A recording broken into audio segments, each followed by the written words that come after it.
केंद्रीय गृहमंत्री अमित शाह यांची मुलाखत सुरू आहे, थेट जाऊया. तो आनंद ही होगा. मैंने बहुत नजदीक से मोदी जी को इस दर्द को झेलते हुए देखा है, इस आरोपों को झेलते हुए देखा है, और सब कुछ सत्य होने के बावजूद भी क्योंकि न्यायिक प्रक्रिया चालू है, हम कुछ नहीं बोलेंगे. इस स्टैंड को कोई बहुत मजबूत मन का आदमी ही ये स्टैंड ले सकता है. ये अभी जो इंटरव्यू हम कर रहे हैं वो मैं 2003 में भी गुजरात के गृह मंत्री के नाते कर सकता था, पार्टी के अध्यक्ष के नाते भी कहता, क्योंकि परिस्थिति में कोई बदलाव नहीं है, फैक्ट था.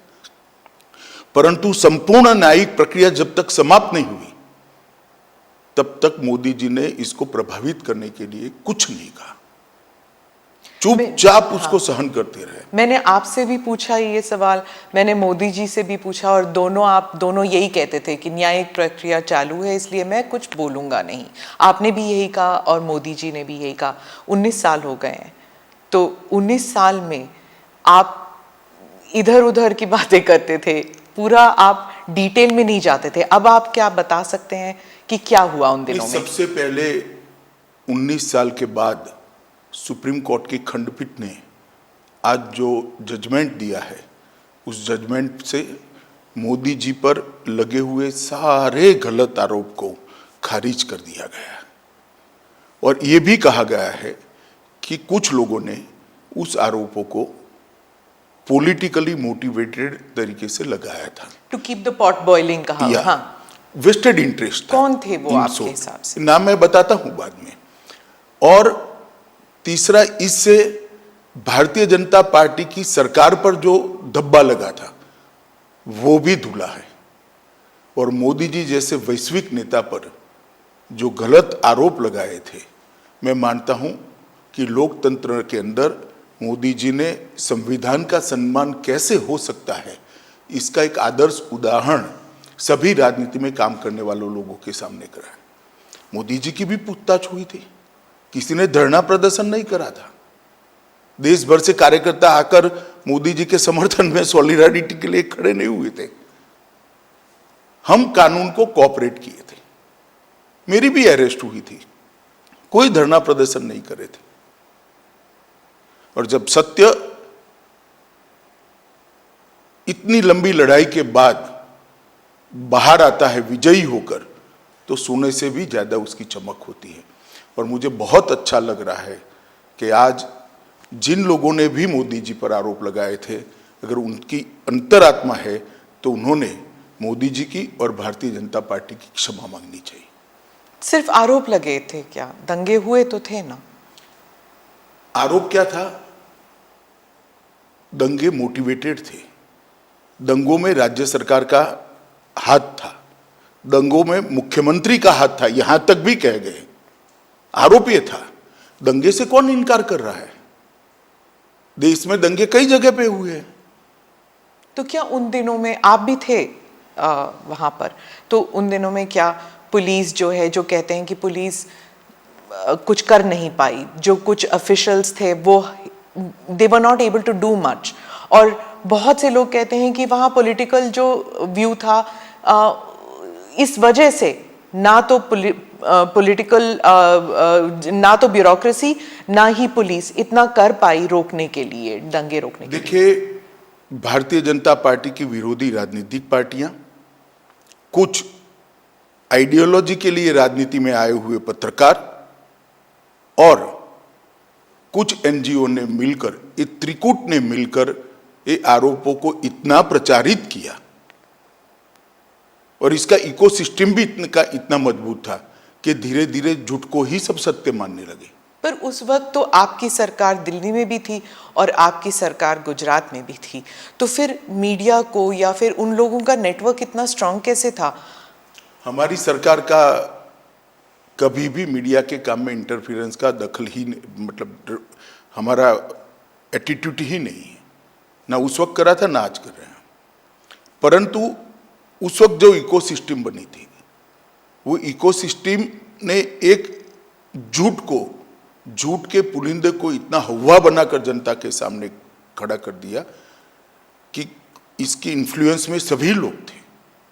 शायद कोर्टें भी होगी। अगर सत्य था तो फिर एसआईटी की क्या जरूरत थी? एसआईटी में आज मैं आपको सत्य बताता हूं, एसआईटी का ऑर्डर कोर्ट का नहीं था। एक एनजीओ ने एसआईटी की मांग करी, कोर्ट ने फॉर सेक ऑफ आस्किंग हमारे लॉयर को पूछा, हमारे लॉयर ने कहा मुझे इंस्ट्रक्शन लेने पड़ेंगे। लंच आवर के बाद फिर से कोर्ट बैठी, हमारी सरकार ने कह दिया कि हमें कुछ छुपाना ही नहीं, तो एसआईटी बने, हमें क्या आपत्ति है। It was consented decision. Gujarat सरकार की रिकॉर्ड पर कंसेंट है। कोर्ट ने अपने जजमेंट में भी लिखा है कि एनजीओ की मांग थी, गुजरात सरकार ने कंसेंट दी है। हम बहस कर सकते थे, मगर क्यों करें, क्योंकि हमें कुछ छिपाना ही नहीं था।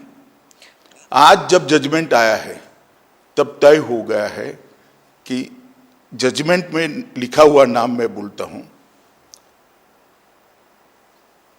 एक पुलिस अफसर का नाम दिया है, एक एनजीओ का नाम दिया है और कुछ पॉलिटिकल एलिमेंट्स का नाम दिया है। ये तीनों ने मिलकर जजमेंट के अंदर ये स्पष्ट कर दिया है कि सनसनी खड़ी करने के लिए झूठ बातों को फैलाया गया, झूठ बातों को आगे बढ़ाया गया और झूठे सबूत गढ़े गए। एसआईटी को जो जब जवाब लिखवा रहे थे तब भी उनको मालूम था कि ये झूठा जवाब है, जिसको एसआईटी ने भी बाद में कोर्ट के सामने रखा कि ये झूठे जवाब थे और वो जानते थे कि झूठे। आज कोर्ट ने स्पष्ट कर दिया कि सरकार ने दंगा रोकने के लिए भरसक प्रयास किए। कोर्ट ने यह तय कर दिया कि मुख्यमंत्री ने बार बार शांति की अपील की थी। कोर्ट ने यह तय किया घटनाएं मतलब ट्रेन जलाने की घटना के बाद जो दंगे हुए वो सुनियोजित नहीं थे, स्वप्रेरित थे। ये भी कोर्ट ने आज जजमेंट में कह दिया और तहलका द्वारा किए गए स्ट्रिंग ऑपरेशन को भी कोर्ट ने खारिज कर दिया, क्योंकि इसका आगे पीछे का पूरा फुटेज जब आया तब मालूम पड़ा कि स्ट्रिंग ऑपरेशन पॉलिटिकली मोटिवेटेड है। सेना को बुलाया नहीं गया इतनी देर तक, 3 दिन नहीं बुलाया गया। आज सुप्रीम कोर्ट ने कहा देयर वाज नो डिले, लेकिन क्या सेना, अगर आप उस वक्त होम मिनिस्टर होते, गृह मंत्री होते, तो क्या आप सेना को बुलाते नहीं जल्दी? नहीं, जहां तक गुजरात सरकार का सवाल है, हमने कोई लेट लतीफी नहीं करी थी। जिस दिन गुजरात बंद का ऐलान हुआ उसी दोपहर को हमने सेना को बुला लिया था।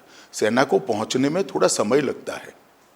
आप हमारा हिसाब मांगती है, मांगना भी चाहिए, मुझे जवाब भी देना चाहिए, परंतु मैं क्लियर कर दूं, जहां तक गुजरात सरकार का सवाल है, 1 दिन की भी देरी नहीं की है। रिकॉर्ड बहुत स्पष्ट है, कोर्ट ने भी इसको अप्रिशिएट किया है।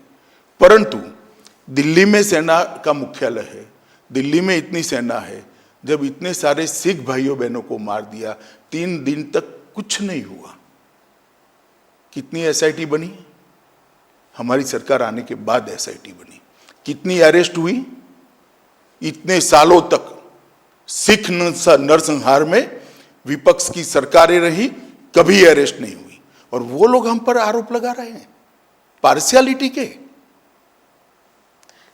आप और मोदी जी दोनों कहते हैं कि इट वाज अ टैक्टिक या फिर कह दीजिए कंस्पिरेसी कि गुजरात को एक बुरा नाम देने के लिए कि ये एक दंगाई प्रदेश है और बीजेपी जो है एक दंगाई पार्टी है, और गुजरात 2002 के बाद वो टैग लग गया।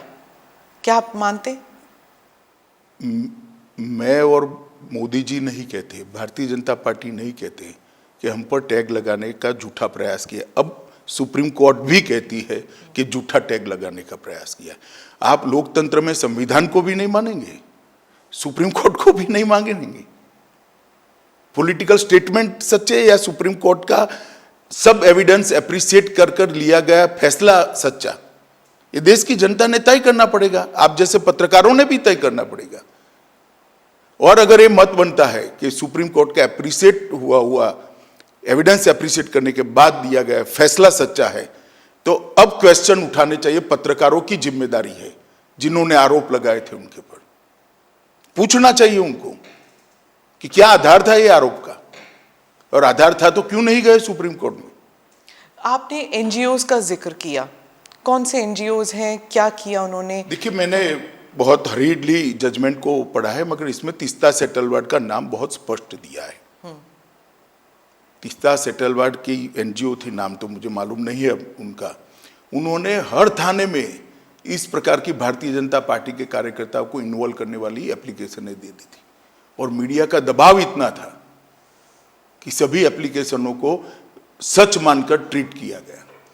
मीडिया और एनजीओज का एक नेक्सस था, आप कह रहे हैं इन दोनों ने मिलकर 20 साल तक चलाया ये पूरा? ना 20 साल नहीं चला। 2002 अब 2022। स्मिता बहन, सबसे बड़ी बात तो जनादेश होता है,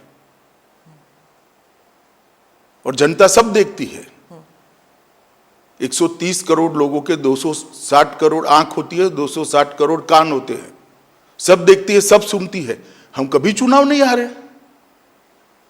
जनमानस ने, जनता ने कभी भी ये आरोप को स्वीकारा नहीं। मीडिया, एनजीओ और हमारी विरोधी पॉलिटिकल पार्टी आरोपों को चलाते गई। एक चला दिया कि सीडी के बारे में, सीडी लेकर राहुल शर्मा चले गए, वहां पर नोटिंग है, नोटिंग साइड पर रोज काम है, उसने अपने रिकॉर्ड में रखा है, कोई कानून को नहीं तोड़ा है, और सुप्रीम कोर्ट ने भी इसको स्वीकृत किया है। बहुत से लोगों का मानना है कि एसआईटी इन्फ्लुएंस हुई थी, बीजेपी का दबाव था एसआईटी के ऊपर। हालांकि सुप्रीम कोर्ट ने तो कुछ और ही कहा है अभी, लेकिन इतने साल तक जब इन्वेस्टिगेशंस चल रहे थे तो उस टाइम सालों साल डिले करते गए। तो इस देखिए, एसआईटी की रचना हमने नहीं करी थी, देश की सर्वोच्च अदालत ने करी थी। अफसर का चयन भी हमने नहीं करा था, देश की सर्वोच्च अदालत ने एनजीओ को सुनने के बाद करा था। और जो अफसर रखे गए थे वो भारतीय जनता पार्टी के रूल स्टेट से नहीं लिए गए थे, सेंट्रल गवर्नमेंट के लिए गए थे, और तब तक सेंट्रल गवर्नमेंट बदल चुकी थी, यूपीए की आ चुकी थी। तो एसआईटी इन्फ्लुएंस नहीं हुई थी? जरा भी इन्फ्लुएंस नहीं। और कोर्ट मॉनिटरिंग केस था, कैसे इन्फ्लुएंस होती? इतने महंगे महंगे लॉयर एनजीओ की ओर से अपीयर होते थे। जैसे जाकिया जाफरी कहती थी, जो आप महंगे लॉयर्स की बात कर रहे हैं, कि आपकी तरफ के जो लॉयर्स थे वो बहुत हेविली पेड थे, उनकी तरफ से नहीं थे। एसआईटी के लॉयर्स जो थे हमारी ओर से हमारे लॉ ऑफिसर ही थे और कोई नहीं था। हाँ, उनको बहुत पैसे। लॉ ऑफिसर को इतना पैसा नहीं मिलता है, आप जानती हो। इसके पेमेंट का एक सिस्टम होता है, इसका रेट शब्द प्रयोग ठीक नहीं है, मगर उनकी फीस तय होती है। और कई सारे इतने गलत बातें कि फायरिंग में सिर्फ मुसलमान मारे गए, कोर्ट ने आज ये भी नकार दिया कि ऐसा नहीं हुआ है। फायरिंग में मुसलमान नहीं मारे गए, लेकिन दंगों में तो मुसलमान मारे गए ना। देखिए स्मिता जी, एक बात आप समझ कर चलिए, जिस तरह से 60 लोगों को जिंदा जला दिया था, उसका समाज में आक्रोश था। और जब तक दंगे नहीं हुए तब तक किसी ने इसका क्रिटिसिज्म भी नहीं किया, accept Bharatiya Janata party. Congress party का एक भी स्टेटमेंट, पार्लियामेंट चल रही थी उस दिन, किसी ने दुख भी व्यक्त नहीं किया कि 60 लोगों को जिंदा जलाने की घटना का आप भर्त्सना भी नहीं करोगे, निंदा भी नहीं करोगे। इतनी बड़ी वोट बैंक पॉलिटिक्स होगी। आज सुप्रीम कोर्ट ने यह भी कह दिया कि जाकिया जाफरी किसी और के निर्देशन पर काम करती थी। कई सारे विक्टिम्स का एफिडेविट एनजीओ ने साइन कर दिए, विक्टिम को मालूम ही नहीं है। आपके हिसाब से किसने किया, क्यों किया जाकिया जाफरी के? सब जानते हैं ना कि तीस्ता सेटलवाड जी की एनजीओ ये सब कर रही थी, केवल और केवल। और उस वक्त जो यूपीए की सरकार आई, उसने ढेर सारी मदद करी है तीस्ता सेटलवाड की एनजीओ को, ढेर सारी मदद करी है, सबको मालूम है, पूरे लुटियन दिल्ली को मालूम है। गुजरात में तो आपकी सरकार थी इतने साल। गुजरात में हमारी सरकार थी, मगर जो एनजीओ थे उसको भारत सरकार ने मदद करी है, सब जानते हैं। और केवल मोदी जी को टारगेट बनाकर ये सब किया गया, उनकी छवि को हानि पहुंचाने के लिए किया गया, उनको दंगों के केस में उनकी लिप्तता बनाने के लिए किया है। मगर सत्य को कुछ नहीं होता है, ये लंबी लड़ाई मोदी जी ने बहुत धैर्यपूर्वक सारी वेदनाओं को, वो विष को हजम करते हुए लड़े और आज चमकते सूर्य की तरह सत्य बाहर आया है। मोदी जी जीत कर बाहर आए हैं। भारतीय जनता पार्टी के दंगों का कोई आरोप नहीं रहता। और मैं पूछना चाहता हूं, जो हम पर लगाते हैं, उनके शासन जहां जहां रहे हैं वहां दंगे नहीं हुए हैं क्या? उत्तर प्रदेश का वो इतिहास उठाकर देख लीजिए। पर कभी लेबल नहीं लगा किसी पर। लेबल लगाया नहीं आप लोगों ने। लेबल हमने थोड़ी ना लगाया है। लेबल फैक्ट के आधार पर थोड़ी ना लगा है। आप भी नहीं लगा पाए एज अ पॉलिटिकल पार्टी? हम करते ही नहीं, हम करना भी नहीं चाहते। हम क्यों किसी पर लगाए लेबल? दंगों का पॉलिटिकल उपयोग करना ही नहीं चाहिए। गुजरात में जब भी इन्वेस्टमेंट समिट होता था, हर अखबारों में दंगों पर आर्टिकल आ जाते थे। 10 साल तक, 12 साल तक कंटिन्यूअस आए।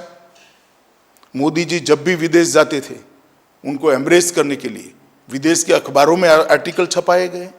एक व्यक्ति को परेशान करने के लिए कैसा हो सकता है? मुझे तो लगता है आप जैसे व्यक्तियों ने थीसिस लिखना चाहिए कि वीसीएट कैंपेन कैसा होता है। ये कैंपेन चलाने वालों से सीखिए। तो इसलिए सुप्रीम कोर्ट का ये वर्डिक्ट इतना अहम क्यों है पार्टी के लिए और मोदी जी के लिए? मतलब आप जब इतिहास लिखेंगे आपकी पार्टी के लिए, तो 20 साल बाद, क्योंकि आज का जो युवा है वो तो जानता भी नहीं शायद 2002 में हुआ क्या, क्योंकि ये 20 साल पुरानी बात है। तो आज के युवा जब ये देखेंगे तो उस दिन क्या हुआ, उन 3 दिनों में क्या हुआ? क्या आपको अब कोई रिग्रेट्स हैं? और अब आप क्या देखते हैं इस सुप्रीम कोर्ट के वर्डिक्ट को? पहले एक बात समझ लीजिए, आज का युवा नहीं जानता है ऐसा आप कह सकते हो। इतिहास हजारों साल जिंदा रहता है और झूठे आरोप जो होते हैं उसका निरसन न्यायालय के माध्यम से होना बहुत जरूरी है। और इसलिए लंबी लड़ाई, 18-19 साल लंबी लड़ाई मोदी जी भी लड़े हैं और सत्य ढूंढने वाले लोग भी लड़े हैं और आज विजयी होकर बाहर आए हैं। क्या इसलिए ये लड़ाई जरूरी थी? मतलब कि आप इतिहास जब लिख रहे हैं अपनी इतिहास पार्टी लिखने के लिए नहीं, किसी भी झूठ के सामने लड़ाई करना निहायत जरूरी होता है। किसी भी अपप्रचार के सामने उसको एक्सपोज करना बहुत जरूरी होता है। इतिहास तो अपने आप बनते रहते हैं। 2 बार 2/3 बहुमत से जीतना ही इतिहास है। देश में जीएसटी डाल देना भी इतिहास है। देश के अंदर सीडीएस बनाना भी इतिहास है। देश के पहली बार सर्जिकल स्ट्राइक करना भी इतिहास है। पहली बार एयर स्ट्राइक करना भी इतिहास है। पूरे दुनिया में भारत के गौरव को आसमान तक ले जाना भी इतिहास है। इतिहास की तो खैर बहुत सारी बातें हैं, परंतु झूठ के खिलाफ लड़ाई लड़नी चाहिए और मोदी जी डट कर लड़े हैं, धैर्यपूर्वक लड़े हैं और आज विजयी होकर बाहर आए। पार्टी के लिए ये कितना सिग्निफिकेंट है पॉलिटिकली, मैं पूछ रही हूँ? बहुत सिग्निफिकेंट है। पॉलिटिकली कम, परंतु जिस प्रकार से मेरे पार्टी के सर्वोच्च नेता को विक्टिमाइज करने का प्रयास किया गया और आज कोर्ट ने उसकी धज्जियां उड़ा दी हैं, मैं मानता हूं ये जजमेंट भारतीय जनता पार्टी के हर कार्यकर्ता के लिए, न केवल मोदी जी के लिए, हर कार्यकर्ता के लिए। मोदी जी के लिए तो खैर आत्मसंतोष का विषय हो सकता है, हर कार्यकर्ता के लिए गौरव का विषय है कि आज जो झूठे आरोप हमारे सर्वोच्च नेतृत्व पर लगाए थे वो सारे खारिज हो गए। सर, गुजरात लेबोरेटरी ये एक टर्म बन गया था कि जो गुजरात में जो एक्सपेरिमेंट किया गया, यानी कि बिना मुसलमानों के सरकार हम बना सकते हैं, बिना मुसलमानों के वोट के हम सरकार बना सकते हैं, और अगर मुसलमान ज़रा सा इधर या उधर हो जाए, लाइन पे ना चले, तो दंगे करा सकते हैं। ये एक गुजरात एक्सपेरिमेंट और गुजरात लेबोरेटरी करके जो अपोजिशन पार्टीज़ कहते हैं कि बीजेपी जो है ये इसको एक पॉलिटिकल साइंस बना दिया है उन्होंने, और वो हर राज्य में इस्तेमाल करती है। देखिए, अब जैसा जिस कलर के ग्लास का चश्मा पहनेगी ऐसा दिखाई पड़ेगा। पीले पहनेगी तो पीला दिखाई पड़ेगा, काले पहनेगी तो काला दिखाई पड़ेगा। ये देखने का नजरिया है। गुजरात मॉडल जरूर बना है। देश में हमने सबसे पहले 24 घंटा बिजली हर गांव में पहुंचाने का काम किया, वो एक मॉडल है। देश के अंदर 12 साल के अंदर जीरो ड्रॉप आउट रेशियो, लगभग जीरो ड्रॉप आउट रेशियो, और 99% से ज्यादा एनरोलमेंट किया बच्चों का प्राइमरी एजुकेशन के अंदर, वो भी मॉडल है। गुजरात के ट्राइबल एरिया के लिए वन बंधु कल्याण योजना लेकर आए, वो भी मॉडल है। 10% ग्रोथ रेट के साथ 12 साल तक एग्रीकल्चर ग्रोथ रेट हमने अचीव किया है, वो भी एक मॉडल है। ढेर सारे मॉडल है, हाईवेज से लेकर ग्रामीण विकास से लेकर अर्बन डेवलपमेंट तक। हमारे अर्बन डेवलपमेंट के एक्ट भी मॉडल है। जहां तक दंगों का सवाल आप कर रही है, आप एक बात समझ लीजिए, आप इतनी वरिष्ठ पत्रकार है स्मिता बहन, आप कांग्रेस के शासन के जो आपको ठीक लगे वो 5 साल, और भारतीय जनता पार्टी के शासन से जो आपको ठीक लगे वो 5 साल ले लो। कितने घंटे कर्फ्यू रहा, कितने लोग मारे गए, कितने दंगे हुए, और दंगे का ड्यूरेशन क्या था, कंपैरिजन कर लीजिए तो मालूम पड़ जाएगा कि दंगे किसके शासन में ज्यादा हुए। और दूसरी बात, ये दंगा होने का मूल कारण गोधरा की ट्रेन को जला देना था। 60 लोगों को, 16 दिन की बच्ची को मां की गोद में बैठे हुए जिंदा जलते हुए मैंने देखा है। मेरे हाथ से अग्नि संस्कार किया है मैंने गोता गांव में। इसके कारण दंगे हुए थे, और आगे जो दंगे हुए हैं वो पॉलिटिकली मोटिवेटेड थे। रिजर्वेशन का आंदोलन हुआ, दंगों में कन्वर्ट कर दिया गया। जब वो गोधरा से बॉडीज लेके गए थे अंतिम संस्कार के लिए, तब आपको लगा था कि ये there will be a blowback, मतलब कि कोई प्रतिक्रिया होगी? देखिए, उस वक्त किसी को सोचने की सुध बुध ही नहीं थी, इसलिए क्योंकि सबसे बड़ा प्रश्न ये था कि जो 59 लोग मारे गए हैं, इनके परिवार को उनका अंतिम संस्कार भी न करने देना। और कोई प्रोफेशनल इनपुट ऐसा नहीं था कि भाई इतनी बड़ी मात्रा में रिएक्शन आ जाएंगे। तो बॉडीज को परेड कर दिया गया था। परेड नहीं करा है, ये गलत प्रचार है। 16 सिविल अस्पताल में ले गया गया और बंद एम्बुलेंस में उनके परिवार वाले अपने घर पर ले गए। आप हॉस्पिटल में थे? मैं खुद हॉस्पिटल में था। क्या देखा आपने उस दिन? क्या देखना क्या था, जली हुई लाशें थी, दुख ही दुख था, आक्रांत था, रोज था। आप एमएलए थे, लेकिन आपकी कॉन्स्टिट्यूएंसी में ज्यादा दंगे हुए नहीं कंपेयर टू बाकी जगहों में। अगर आप उस वक्त इंचार्ज होते, अगर आप होम मिनिस्टर होते, तो आप क्या करते अलग उस वक्त? देखिए, जो भी लोग थे उन्होंने अच्छा काम किया था, मगर घटना के कारण रोष इतने व्यापक मात्रा में था जिसकी भनक किसी को नहीं लगी थी, किसी को नहीं लगी थी, ना पुलिस को लगी थी ना किसी को लगी थी, और बाद में किसी के हाथ में ही नहीं रहा। सर, और देखिए, इस बात पर अनेक अदालतों में, एक सुप्रीम कोर्ट के रिटायर्ड जज के कमीशन में सब जगह बहस हो चुकी है। ये मोदी जी को कोई पहली क्लीन चिट नहीं है, नानावटी कमीशन ने भी क्लीन चिट दी है, फिर भी एसआईटी बनाई गई। और मोदी जी एसआईटी के सामने कोई नाटक करते हुए नहीं गए थे कि भी मेरे समर्थन में आ जाओ, गांव गांव से आओ, नहीं आते तो फिर एमएलए को बुला लो, एमपी को बुला लो, एक्स एमपी को बुला लो और धरना करो। पर क्यों नहीं गई बीजेपी, क्यों नहीं गई अब सपोर्ट? हम मानते थे कि हमने न्याय में सहयोग करना चाहिए, न्यायिक प्रक्रिया में सहयोग करना चाहिए। सुप्रीम कोर्ट का ऑर्डर है, एक एसआईटी काम कर रही है। एसआईटी अगर चाहती है मुख्यमंत्री जी को कुछ सवाल पूछना, तो मुख्यमंत्री स्वयं कहते हैं कि मैं कोऑपरेट करने के लिए तैयार हूं। किस चीज का आंदोलन करना है? आंदोलन किस चीज का करना है? ये न्यायिक प्रक्रिया है।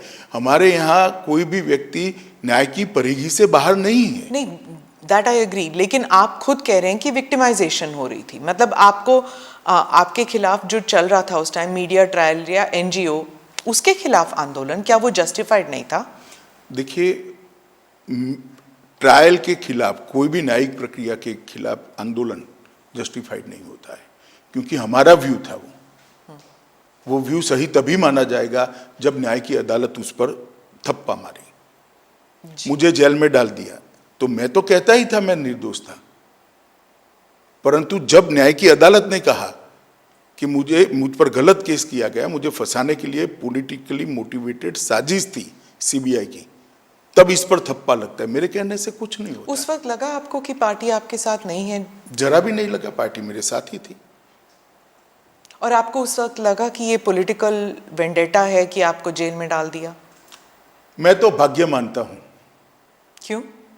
मैं भाग्य में मानता हूं, और मेरा तो जिन्होंने भी किया भला ही किया है। तो ये आप समझते हैं कि आपकी भलाई में हुआ? कैसे? नहीं, जो हुआ भले के लिए हुआ, बाद में परिणाम अच्छे आए। आपको क्या लगा उस वक्त जब आप जेल में थे? तो कुछ नहीं लगता था, मैं लड़ाई लड़ने का निर्णय आपको किया पता था था कि आप बाहर निर्दोष निकल सीता जी, आज के इंटरव्यू का विषय मेरा केस नहीं है। आज के इंटरव्यू का विषय एक इतने बड़े पोटेंशियल लीडर पर, एक राज्य के मुख्यमंत्री पर। आप दोनों साथ थे सर, इसलिए मैं पूछ रही हूँ। 20 साल से आप दोनों एक साथ हैं, गुजरात से लेकर यहाँ तक, दिल्ली तक आना। आप हजारों दोनों लोग का मोदी जी के साथ है, 25-25 साल से, 40-40 साल से। इस केस में नहीं, खास केस में नहीं, भारतीय जनता पार्टी के कार्यकर्ता है नाते।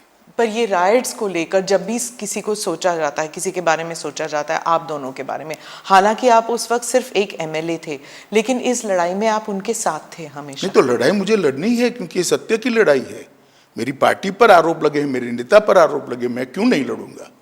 पर ऑपोजिशन हमेशा कहती है कि दंगे आप करने देते हैं, जब तक लोग डेथ टोल नहीं हो जाता तब तक आप दंगे करने देते, क्योंकि इससे पॉलिटिकल फायदा होता है, पोलराइजेशन। बहन, आप भी वही कर रही हो जो 2003 में मीडिया ने किया था।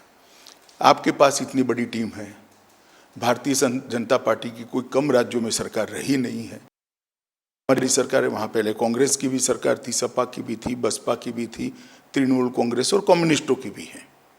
ठीक है, भारतीय जनता पार्टी का शासन का कालखंड और एवरेज दंगे और एवरेज हताहत होने वाले लोग और उनके कालखंड का आप निकाल दीजिए। आप मैथमेटिकल फॉर्मूला निकाल रहे हैं। मैथमेटिकल फॉर्मूला नहीं कह रहा, अगर हम स्पॉन्सर करते हैं तो दंगे ज्यादा होने वो चाहिए। दिखता नहीं है ना, वही तो वो कह रहे हैं कि आप जब स्पॉन्सर करते हैं देखना तो नहीं दिखता चाहते, आप देखना नहीं चाहते कि भाजपा के शासन में दंगे कम होते हैं।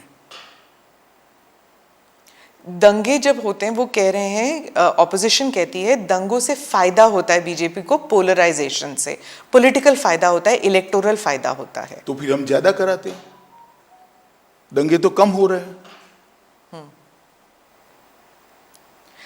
मैं गुजरात पे वापस आती हूँ, क्योंकि आप गुजरात स्पेसिफिक इंटरव्यू आपने कहा कि आप और किसी चीज पर बात नहीं करना चाहते, सिर्फ गुजरात पर बात करना चाहते हैं।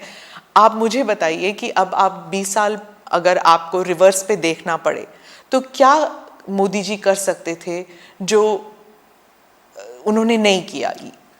ऐसा है, सब कुछ किया है, मैं तो बहुत नजदीक से देख रहा था। इतने डिटेल में शायद ही किसी मुख्यमंत्री ने काम किया था। एक थाने की स्ट्रेंथ 100 पुलिस की होती है, 150 पुलिस की होती है, एडिशनल फोर्स लो तो 400 पुलिस की हो गई, और 2 लाख लोगों का जमघट है। क्या कर सकते हैं आप? इसको कंट्रोल करते करते समय लगता है। टीयर गैस, लाठीचार्ज, ये सब हुआ है, फायरिंग हुआ है, 900 लोग फायरिंग में मारे गए। तीसरे दिन नहीं, दूसरे दिन भी हुआ है, पहले दिन तो सवाल ही नहीं था, घटना थी। दूसरे दिन भी फायरिंग हुआ है, तीसरे दिन भी हुआ है। परंतु सरकार को भी व्यवस्थाएं करने में और जो स्केल बन गया, उस स्केल को पहुंचने में थोड़ा समय लगता है। और मैं आपको बताना चाहता हूं कि मुझे पूरा मालूम है, इस वक्त गिल साहब भी हमारे यहाँ आए थे हमारी मदद में, मोदी जी की सरकार की मदद में। गिल साहब भी आए थे। गिल साहब के साथ मैंने भी डिनर करा है। उन्होंने कहा इससे ज्यादा प्रॉम्प्ट एक्शन मेरे जीवन में मैंने नहीं देखा है। और उन्होंने पंजाब एक्शन देखा हुआ था। हाँ, कि इससे ज्यादा न्यूट्रल और प्रॉम्प्ट, 2 शब्द प्रयोग थे, न्यूट्रल और प्रॉम्प्ट एक्शन मैंने मेरे जीवन में पुलिस की करियर में नहीं देखा है। फिर भी आरोप लगाए, गिल पर ही लगा दिए आरोप। अब जो पिटिशनर्स हैं वो कह रहे हैं उन्हें न्याय नहीं मिला सुप्रीम कोर्ट के जाकिर जाफरी, क्या उन्हें न्याय मिला है? आपको क्या लगता है? मैं निश्चित रूप से मानता हूं एक ही जजमेंट सेशन कोर्ट में आया, इसके खिलाफ आपने हाई कोर्ट में अपील की, हाई कोर्ट ने कड़ाई से, सेशन कोर्ट से ज़्यादा कड़ाई से कहा, इसके खिलाफ आपने सुप्रीम कोर्ट में अपील करी, सुप्रीम कोर्ट ने इससे भी कड़ाई से करा, फिर भी आप स्वीकार नहीं करते हो तो क्या कर सकते हैं। और दूसरा, डेट जिसने जिसने ली है इसका रिकॉर्ड न्याय की अदालतों में पड़ा हुआ है, देख लेना चाहिए, जिसको भी इंटरेस्ट है उसने। हर बार एनजीओ ने डेट ली है, लंबा खींचना, इश्यू को पेंडिंग रखना। क्यों? क्योंकि मोदी जी पर आरोप लगता रहे। तो जस्टिस वो नहीं चाहते थे, वो पॉलिटिकल वेंडेटा चाहते थे, क्या ये कह रहे हैं आप? पॉलिटिकल गेन चाहते थे। Political gain. मैं जाकिया जी की बात नहीं कर रहा, जो एनजीओ साथ में लगे थे, जो पॉलिटिकल पार्टियां एनजीओ को फंडिंग कर रही थी और जो मीडिया के ग्रुप एनजीओ को प्रसिद्धि दे रहे थे, वो लोग। सर मुझे बताइए कि 2002 के बाद और इस न्यायिक प्रक्रिया के बाद क्या लेसन्स हैं? क्योंकि मंथन तो होता है आपकी पार्टी में और गवर्नमेंट में भी, सरकार में भी, तो क्या लेसन्स आप सीख चुके हैं इससे, क्या कि ऐसे अब कभी ना हो? ढेर सारे सुझाव आए हैं, वो सारे सुझाव मैं ही गृह मंत्री था, मोदी जी ही मुख्यमंत्री थे, गुजरात पुलिस ने अपनी कार्यपद्धति के अंदर इनकॉर्पोरेट कर दिए गए हैं, ट्रेनिंग मॉड्यूल भी बदले गए हैं, सूचना प्राप्त करने की पद्धति को भी बदला गया है, सूचना का ग्रेडेशन करने की नई सिस्टम इवॉल्व कर दी गई है और सूचना ग्रेडेशन करने के बाद इसके अनुरूप एक्शन क्या होंगे इसकी भी एक एसओपी बनाई गई है। इसलिए 2002 के बाद गुजरात में एक भी दंगा नहीं हुआ है। सेंटर स्टेट में जो तालमेल होना चाहिए राइट्स कंट्रोल करने के लिए, क्या उसे उसकी फाइन ट्यूनिंग मुझे लगता है व्यवस्था ठीक है, अभी जो व्यवस्था है वो ठीक है। क्योंकि अभी जो हमने देखे थे, जो अग्निपथ जो स्कीम है उसके कारण जो दंगे हुए थे, हाँ वायलेंस में लोग मरे नहीं, लेकिन काफी देर तक इनएक्शन था, तो इसमें फिर वो स्टेट्स की बात हो जाती है। ऐसा है कि लॉ एंड ऑर्डर कंट्रोल करना स्टेट की जिम्मेदारी है। भारत सरकार सहयोग कर सकती है, स्टेट की डिमांड पर सहयोग कर सकती है, और जब स्टेट को लगता है कि हमारी स्टेट की मशीनरी कम पड़ रही है या तो हमें ज़्यादा मैन पावर चाहिए जो स्टेट के पास उपलब्ध नहीं है, तो रिजर्व फोर्स में से भारत सरकार की मैन पावर जाता है। ये व्यवस्था बहुत परफेक्ट है और हर स्टेट में कमोबेश भारत सरकार के सीएपीएफ्स के बटालियन लगे हुए हैं, तो कहीं और से नहीं लाना है।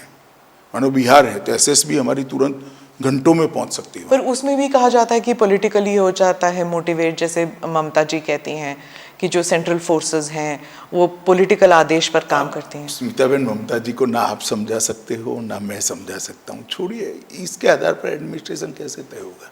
पॉलिटिकल बातें करने के लिए हर एक को इस देश में स्वतंत्रता है।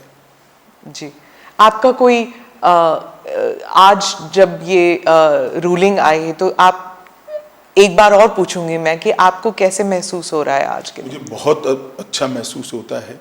मोदी जी को बहुत सारे बदनामी झेलते हुए मैंने देखा है। मोदी जी पे बहुत सारे झूठ और झूठे आरोप मढ़ते हुए, निर्लज्जता से मढ़ते हुए मैंने देखा है। इसके बावजूद भी संवैधानिक प्रक्रिया है, कानूनी प्रक्रिया, इसके ऊपर कुछ नहीं करना है, ये बोल्ड स्टैंड लेते हुए मैंने देखा है और 18 साल धैर्य रखते हुए देखा है और 18 साल के बाद आज विजयी होते हुए भी मैंने देखा है। मुझे तो बड़ा संतोष है कि सार्वजनिक जीवन में नरेंद्र मोदी ने एक ऐसा एग्जाम्पल सेट किया है कि आरोप कितना भी झूठा हो, आप उसको न्याय की अदालत ही तय कर सकती है, सच है या झूठ है, तब तक धैर्य रखना चाहिए। सुप्रीम कोर्ट में ऑब्जर्वेशन ये भी था कि उस वक्त की सरकार ने दंगा रोकने का प्रयास नहीं किया, और ये भी कि कुछ विटनेसेस जो हैं वो ऐसे जवाब दे रहे थे जैसे कि डिक्टेशन दे रहे हैं उन्हें। दोनों चीज़ें ऑब्जर्व किया गया। देखिए, उस वक्त सुप्रीम कोर्ट ने जो ऑब्जर्वेशन किया था वो एनजीओ के एफिडेविट के आधार पर किया था। इसकी जांच के लिए एसआईटी बनाई थी, एसआईटी ने अपनी रिपोर्ट दे दी और आज जो जजमेंट आया है उसमें सुप्रीम कोर्ट ने कहा है राज्य सरकार ने दंगा रोकने के लिए भरसक कोशिश की, राज्य सरकार ने उचित समय पर उचित कार्यवाही कर कम नुकसान में दंगों को समाप्त किया और राज्य सरकार ने सुप्रीम कोर्ट द्वारा दी गई विटनेस प्रोटेक्शन की स्कीम को पूरा का पूरा फुल स्टॉप कॉमा में पूरा किया है। तो इसीलिए कहा जाएगा कि सुप्रीम कोर्ट को भी इन्फ्लुएंस किया है। सवाल ही नहीं है सुप्रीम कोर्ट को इन्फ्लुएंस करने का। आप आरोप लगाने के लिए तो कोई भी कुछ भी लगा सकता है, परंतु आप जजमेंट पढ़ेगी, मेरे हिसाब से 300 से ज्यादा पेज का जजमेंट है और हर आरोप को सुप्रीम कोर्ट ने गोलमोल नहीं किया है, डील किया है। किस आधार पर ये करा है? सामने से श्री कपिल सिब्बल ने बहुत सारे आर्ग्यूमेंट्स किए हैं, ऐसा नहीं है। ये इतने सालों से लड़ा जाने वाला केस है, सुप्रीम कोर्ट में 7 साल तक केस चला है और हर बार पूरे पूरे दिन सुनवाइयां हुई है। ये तीनों बातों को सुप्रीम कोर्ट ने स्पष्ट किया है कि राज्य सरकार ने भरसक कोशिश की, उचित समय पर उचित निर्णय लेकर इसको कम नुकसान में दंगों को समाप्त करा और जो विटनेस प्रोटेक्शन स्कीम राज्य सरकार ने सुप्रीम कोर्ट के सामने रखी थी, सुप्रीम कोर्ट ने थोड़े बहुत अमेंडमेंट कर अप्रूव करी थी, इसको फुल स्टॉप कॉमा में स्पिरिट के साथ लागू किया है। और मोदी जी के लिए भी कहा कि मोदी जी ने बार बार दंगा रोकने के लिए मीटिंगें भी करी, अपीलें भी करी, सार्वजनिक अपीलें भी करी और स्थान पर भी गए। ये सभी चीज़ों को आज सुप्रीम कोर्ट ने नोट किया है। तो मैं मानता हूं कि एक भी आरोप जो एनजीओ ने लगा था वो टीका नहीं है। मोदी जी बिल्कुल कोई आरोप के बगैर पूरी बात से आज सुप्रीम कोर्ट के जजमेंट से बाहर आए हैं और आज सत्य का विजय हुआ है। मीडिया और एनजीओज, इन दोनों के ऊपर सुप्रीम कोर्ट ने भी कहा है। आप एक बार अगर आप कहें कि आप what do you think should be the role, और क्या रोल मीडिया ने नेगेटिव पॉजिटिव, एनजीओज ने नेगेटिव पॉजिटिव क्या किया? नहीं, त्रिकूट है, सिर्फ मीडिया और एनजीओ नहीं है। पॉलिटिकल पार्टियां भी जो एनजीओ को नर्स करती है वो भी है, आप इसको मत छोड़िए। तो आप व्हाट डू यू थिंक कि क्या इससे कोई लर्निंग लेसन्स मिलेंगे? मैं तो मानता हूं ये देखकर सबने आत्मचिंतन करना चाहिए। धन्यवाद मेरे से बात करने। Thank you. Thank you. आपण बघितलं अमित शहा यांनी एक मोठी मुलाखत दिलेली आहे। आपल्याला माहित आहे गुजरात दंगलीनंतरची, गुजरात दंगलीवरची पहिलीच मुलाखत अमित शहानी दिलेली आहे। याचिकाकर्त्यांनी शक्य तेवढी दिरंगाई केली आणि ह्या सगळ्या केसेस ज्या होत्या त्या पॉलिटिकल मोटिवेटेड होत्या। त्यावेळच्या केंद्रातल्या सरकारनं ज्या एनजीओनी याचिका दाखल केलेल्या होत्या त्यांना मोठ्या प्रमाणावर फंडिंग केलं, आमच्या गुजरात राज्यावर लेबल लावण्याचा प्रयत्न केला आणि या सगळ्यामध्ये त्यांनी